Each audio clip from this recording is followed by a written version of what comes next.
Hi, everybody, and welcome aboard to Local Matters, where living local never felt so good. You know, homelessness and reintegration is a huge problem for many veterans. That's why the United Way is here to talk to us about one of their newest programs. It's the Priority Veterans. Priority Veteran provides veterans with intensive one-on-one assistance to locate stable, permanent housing, and then it connects them to resources to gain the skills and knowledge to help them remain financially stable. So we invite you to join us to learn more about this program. You know why? Because if it's local, it matters. Dance. Let me see you move.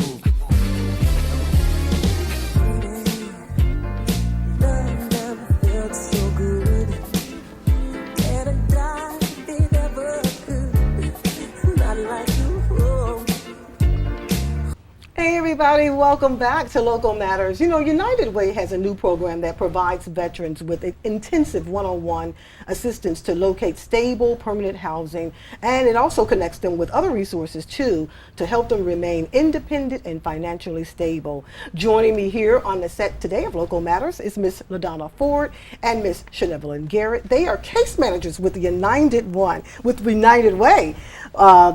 in Birmingham and also from Calhoun County and Etowah counties as well. Yes. So welcome, guys. It's good to have you on board. Thank you for having us. Yeah, and I'm glad you guys didn't have to get up too early. It's because you guys didn't have to come too far, but far enough. So welcome on down here to Oxford and Anniston, and welcome to TV24. Thank you. So you guys are doing some amazing work over at United Way, I understand, working with a new program. I'll start with you, LaDonna, working with a new program called Priority Veterans.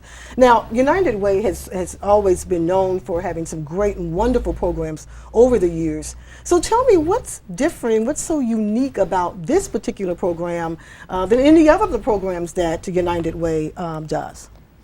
Well, we work with the veteran on whatever situations caused them to become homeless in the first place. Okay. Whether it was poor money management, not necessarily having a job, or so we work with them on basic living skills, resume building, how to apply. We do mock interviews. We can do dress for success, whatever it is that we need to get them acclimated back into life here. Now, how long? Now, Miss Ford, how long is Shanevelyn? Right? No, you're Shanevelyn. You're LaDonna. LaDonna, how long have you been with United Way? I have been with the United Way for over a year now. For over a year. Yes. So good deal. So it's still not too new, but new enough for you to still be excited about and really wanting to be there for the veterans. Absolutely. The program has been around for 4 years now. My mother was a veteran of 18 years with the United States Air Force. Yeah. So, veterans are very near and dear to my heart. Good. So so the fact that your mother was a veteran. So yeah, not only are you doing a job, you really feel like, no, I'm doing more than a job. It's a passion. Yeah, it's a passion for you. All right, welcome aboard, Miss Garrett. And so how long have you been with United Way? I've been with United Way for over 2 years now. Okay. And it's been very rewarding.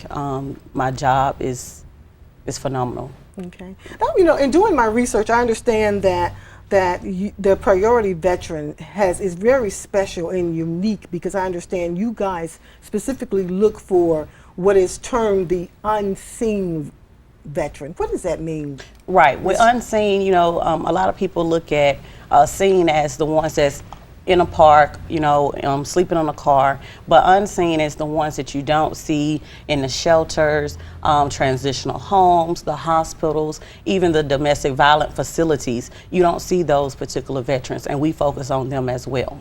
So, as you mentioned, unseen veterans. So, someone could be, of course, married with children. Maybe they're living with their mom, their sister. Are they considered, at that point, homeless? If they're living with their mom, their sister, brother, uncle? In society eyesight, yes, they are. But with Priority Veteran and HUD, because that's who we work with, they are not considered homeless unless they have been served asked to leave or a handwritten notice that's giving them a approximate date on leaving.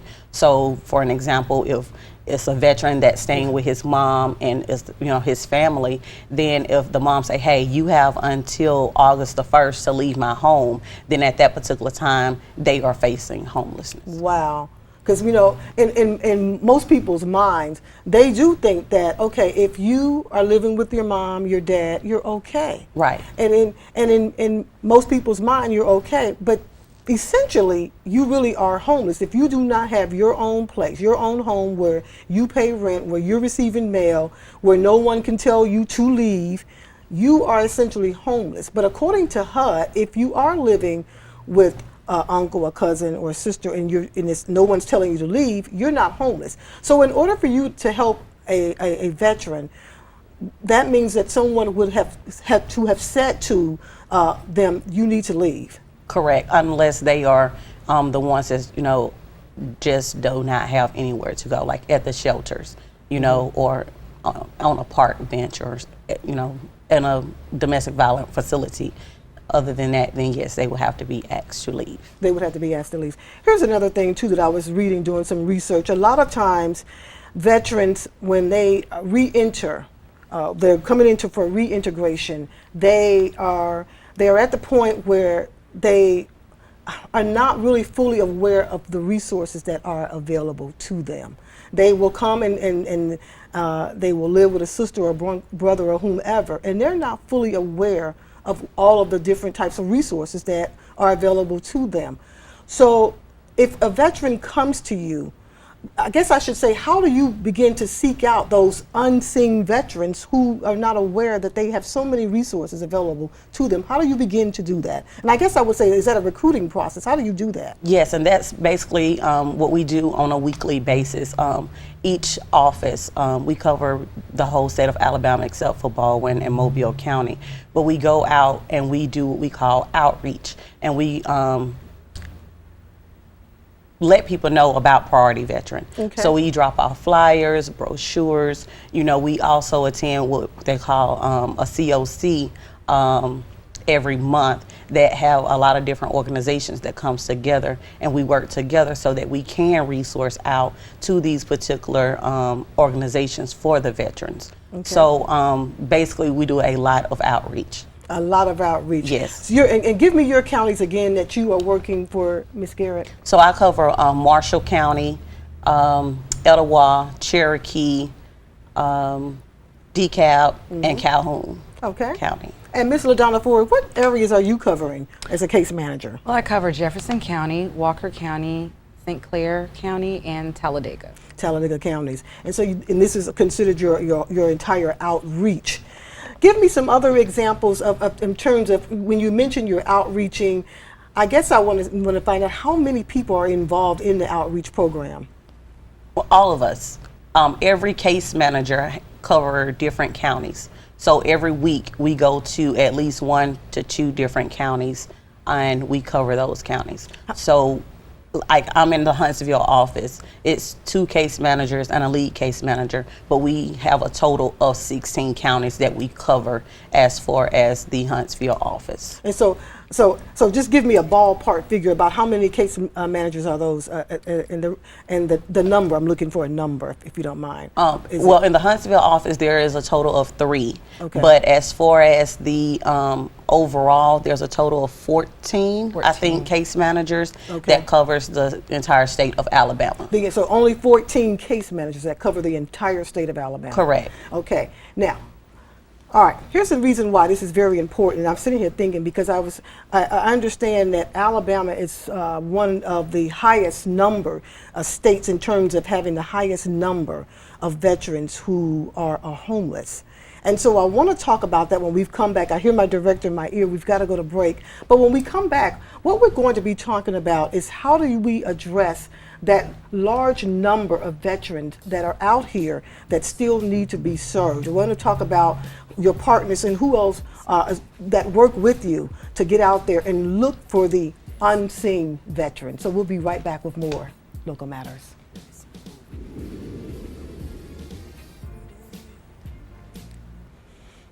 Hi, everybody, and welcome back to Local Matters, where living local never felt so good. I'm Dottie Rimpsey, and it never felt so good to be sitting here and joined with Miss LaDonna Ford. She is here from United Way. She represents the Birmingham area, if you will, in case management, as well as Miss Shanevelyn Garrett. She is covering Calhoun County and also Etowah counties in case management with United Way. So welcome back, everybody. So before we went to break, if you're just joining us, we were talking about atypical homelessness. What does that exactly mean when you say you're looking for veterans who are homeless and who have so many needs? In doing some research, I found that Alabama is the 6th highest state in our entire country dealing with issues of homeless veterans. So it's a huge problem, guys, with our veterans who are coming back after having served our country, and they come back and many of them do not have anywhere to live, and that's awful. It's really awful. It's really shameful. And you mentioned, LaDonna, that the face of homelessness has changed so much. Yes, definitely. No longer is it only the person that you see on the side of the road or, you know, holding a "will work for food" sign. A lot of times it's someone that you may see in the local grocery store or sitting next to you at church, and you don't know that that person lives in their car. Don't even know that the person is living in their car. You know, these people could be, like as you mentioned, professional people going to work. I one time worked with a young lady who I was living in Atlanta at the time, and she came to work every day looking very nice. And in fact, she had been in the military, and she came to work. She was very nicely dressed. She was a very attractive girl, and she was always on time. She was always there early, and I used to always wonder, she's always here so early, and she would stay late. And I just thought she was a hard-working person. And come to find out, I guess about maybe a year after having worked with her, that she was homeless. She was homeless and was actually living out of her car, and she was actually going into the building. As soon as they would open the building doors, she would actually go into the bathroom. She would, be, I guess, taking baths there on property, getting herself ready, and then would just go to her desk. These people standing here are average-looking people that could be homeless as well. So you are so right, LaDonna, when you say the face of homelessness has really changed. Right. And that's what is considered an atypical homeless veteran. I mean, with Alabama having such high numbers, you mentioned that you guys are working really hard with outreach, because many veterans come home, and if they don't know that there are people out here that can help them, then they won't know. I mean, you don't know what you don't know, you know? You just don't know. So you guys are working really hard with outreach. In doing that, where have you find your highest, so far since you've been doing it, you guys about a year now, where have your highest concentration of numbers, where have you found them in terms of homeless veterans? In what areas so far? Well, I think it just depends. It's a case-by-case basis, and based on the office. So in the Huntsville area, a lot of, and just basically kind of Calhoun and Etowah County, a lot of our veterans will come from the shelters. A lot of them will come from like the Career Center may even refer them to us. Okay. We also will have social workers from like the hospital, and then also the library. The library is one of the big places where a lot of veterans will go, because they can get there early in the morning. Yes. They can spend their time as far as reading books or getting on the internet, and they look normal, just like LaDonna said. So a lot of them, are kind of at a place where they can hang out and feel like normal people. Yes, and it's interesting you mentioned that, because I spend a lot of time in the library here doing different research, making copies, doing various things. And when I go in, particularly to the Anniston Library, it is absolutely packed throughout the day. People coming and going, a lot of people sitting there looking for work, looking for various things, reading as a place of comfort for them. It is air. So I can imagine that the library, do you guys actually work with libraries too? Do you do that as well? Can you use them as a resource to help identify? What we do is we will go into the library. We will ask if we're able to post our business cards and our flyers up. We will also, kind of inform the librarian of what our organization is, not trying to give them too much information, but basically just kind of saying, hey, if you see any type of veterans, refer them to Priority Veteran, because we are able to house veterans that are homeless or facing homelessness. Right. So another question I wanted to address, I'm really looking for answers for when you talk about intensive 101. Many times veterans, again, are not aware of the resources that are there for them, but oftentimes I'm told that when they are become aware, they are still a little bit reluctant to go and fill out, because paperwork can just be so extensive. I mean, and a lot of things now are online, and if veterans are suffering from PTSD and anxiety, I can imagine sitting there at the library trying to say, I'm going to fill out a job application, and we all know that they ask you for everything except for your blood type, and how long that can take. Right. I mean, you're sitting there and you are, and you're trying to tackle this, and you already are, like as I mentioned, suffering from anxiety, PTSD, you're nervous, and it's just overwhelming. How do you guys work with veterans? Do you guys, in fact, help veterans in that way? Anyone? Yeah, you guys are looking like, who wants to talk first? Definitely. I think that all of our offices are really trained to hone in on the inflection in their voice, the nervousness, the apprehension that, you may be coming into a new situation where you're asked to change, or, I don't know who these people are. I don't know if they're going to help me. I don't know anything, but I'm here. So, let's see what happens. And so I think that everyone in our offices, all 4 of them, do a really good job at making the veteran comfortable, making them feel like, you're not necessarily asking for a handout, but, a hand up, exactly. Everyone needs help at some point in their life. I don't know one person that at one point in their life, they didn't need, someone to just kind of be a listening ear, to bounce, ideas or questions.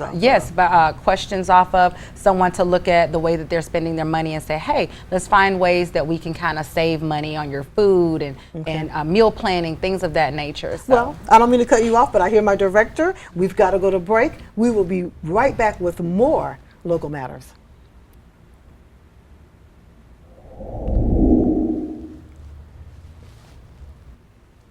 Hi, everybody. Welcome on back to Local Matters, where living local never felt so good. I'm Dottie Rimsey, and it's good that you are joining us here on the set of Local Matters. And it's so great to have Ms. LaDonna Ford, Ms. Shanevelyn Garrett here with us on Local Matters. They are here from United Way.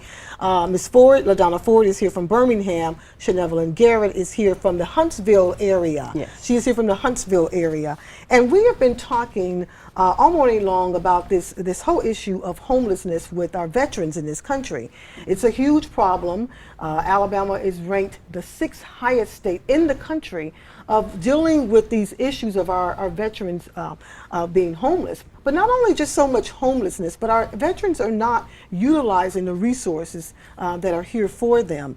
And so LaDonna and both Shanevelyn, they work in case management. So they wanted to stop by Local Matters to just share with us and bring awareness that it is an issue with our veterans being homeless. And they're here to really sort of tackle this thing and say, this doesn't have to happen. We've got resources here. There are case managers that are here in the Birmingham offices, as well as the Huntsville and Etowah offices, that are here to help people.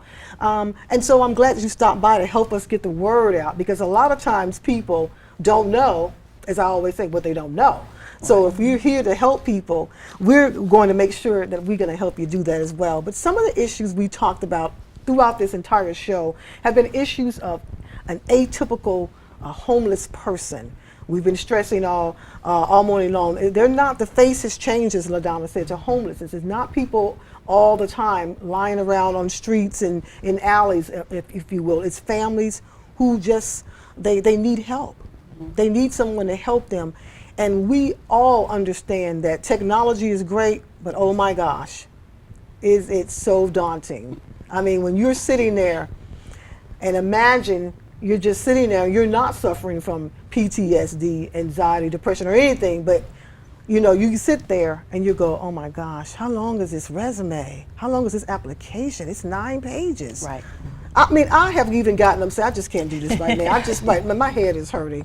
So that's what you guys do. You make it easy for people to do that, right? So tell me some other areas that you help them. You had mentioned even if they gave you guys a call, now you can say, just even trying to get other resources, food stamps. Right. We try to make it easy for the veteran and try to take the worry off of the veteran. That's what the case managers are here for. That's part of our intense case management plan. So just say if the veteran come in and we ask, hey, have you applied for SNAP benefits? No, I have not applied for SNAP benefits. Okay, you know what? Don't worry about it. We will help you with that. We have an application here in the office. Once you fill out this application, then that particular time the case manager will fax or email that application back to the to SNAP, and they will go ahead and review the application. I have had where the food stamp office will contact that veteran within 24 hours or less, you know, because they are homeless. So that's one thing we do. We also work with different temp agencies, and we resource out to like our local career centers, and we will have referral letters that's saying, hey, let's go ahead and fill out this referral letter. Let's fill out this application right here so that you will not have to feel that you're not normal in society. With our veterans, when they're suffering with anxiety and PTSD,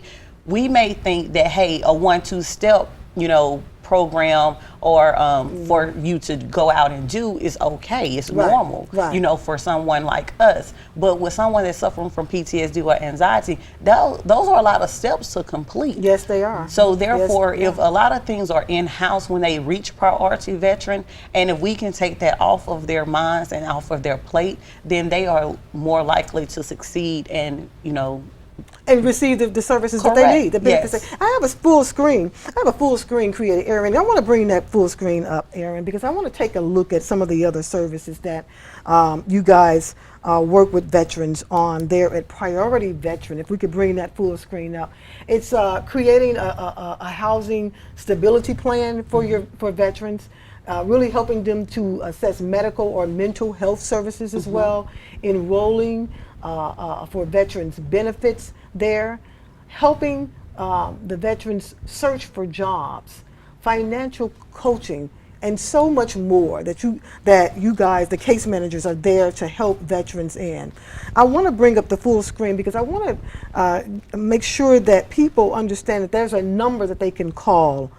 The number that we can call, if we're bringing that full screen up, Erin, as well, that full screen, the number there is at 866-460-3827.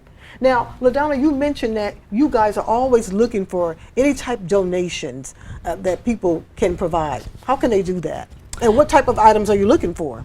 Well, really, I know food is a big issue for us, especially with individuals that are facing homelessness or they are already homeless, meaning living in a shelter. When we move them in somewhere, we don't necessarily always have food resources for them. Right. So while we're working on resources, as Shanevolence was saying, with SNAP benefits, you know, we would like to give them something so that, you know, they don't go to bed hungry. At least tide them over. At least something tide to tide them them over. So you're always looking for things of that. What about any toiletries, things like that? Of course, you can always use this, of course. Definitely toiletries, anything that you use in day-to-day living, toothpaste, toothbrush, shaving, gel, lotion, things of that nature will also be welcome. Well, it certainly was a pleasure to have you guys come over from Birmingham, Yes, up thank from you. Huntsville, Thank you. Etowah County area. And it's always good to have you here joining us right here on Local Matters. Because you know why?